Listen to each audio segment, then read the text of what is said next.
When you scroll through the list from the Diocese of Salina, you see 14 names of priests with what the Catholic Church calls substantiated allegations, priests who have been accused of sexual abuse of a child. It lists the years they entered the priesthood, the number of parishes they've served in, and the estimated time frame of abuse. But when it comes to the Diocese of Wichita and Dodge City, no list has been released to the public. It says that they can't afford to be transparent. It looks apparent to me. The pain never goes away for Janet Patterson.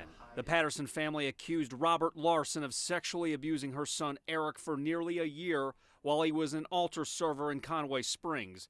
Eric took his own life in 1999 after years of battling depression.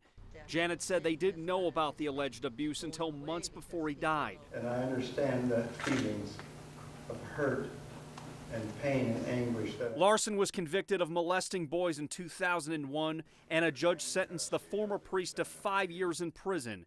He served the rest of his days in a St. Louis treatment facility until his death in 2014. And although Larson's case is widely known, there was no publicized list from the Wichita Diocese that includes his name or any other priest. Well, when would you guys be releasing the list? We called the Diocese of Wichita and requested an on-camera interview with Bishop Carl Kemme. We were told he was on retreat and unavailable. When it comes to its lists, You haven't determined when you guys were going to release the list? Do you know why that is? It's not complete. On its website, Bishop Kemme writes a pledge to heal, saying they will address every instance of an allegation of sexual abuse.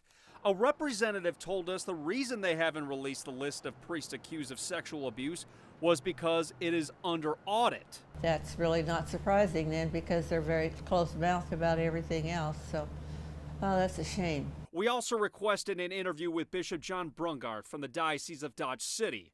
But the diocese declined our invitation and released a statement saying, in part, the bishop is cooperating with the task force and the diocese has engaged an independent auditor who is currently in the process of reviewing all clergy files, past and present. Findings of that review will be shared with the KBI and the Kansas Attorney General. The bishop, in consultation with the Diocesan Review Board, will determine how best to share those findings with the public, including a list of substantiated claims of clergy sexual abuse with a minor. If you can't get the spotlight on this problem, you're not going to be able to fix it in the dark. While Janet is glad the Diocese of Salina released its list, she feels the list is incomplete. The list doesn't outline which parish or parishes the alleged abuse took place, nor does it list the exact number of allegations or if they've been accused in other places around the world. And this week, members from SNAP criticized the Diocese of Salina for those reasons. We think that's the absolute bare minimum he should do to both protect kids and heal victims and help the church turn a page. The Diocese of Salina declined our request for an interview. So what happens from these lists? And will anyone face criminal charges? It's their responsibility to identify the allegations. It's then the KBI's responsibility to investigate the allegations. With no chance to interview the bishops, we took our questions to Sedgwick County District Attorney Mark Bennett to explain the ongoing KBI investigation. He says it works like this. The Kansas Diocese do its own internal audits. The church then turns over the findings to the KBI.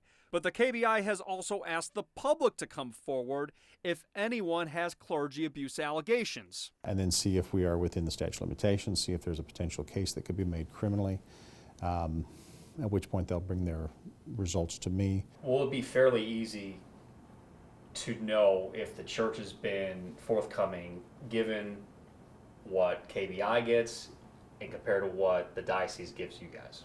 We'll see. I mean, it's hard to know what I don't know yet. And we wanted to know if the KBI is giving the diocese across our state a deadline to turn over its findings, but the KBI declined our invitation for an on-camera interview. Brett Pagansky, KSN News 3.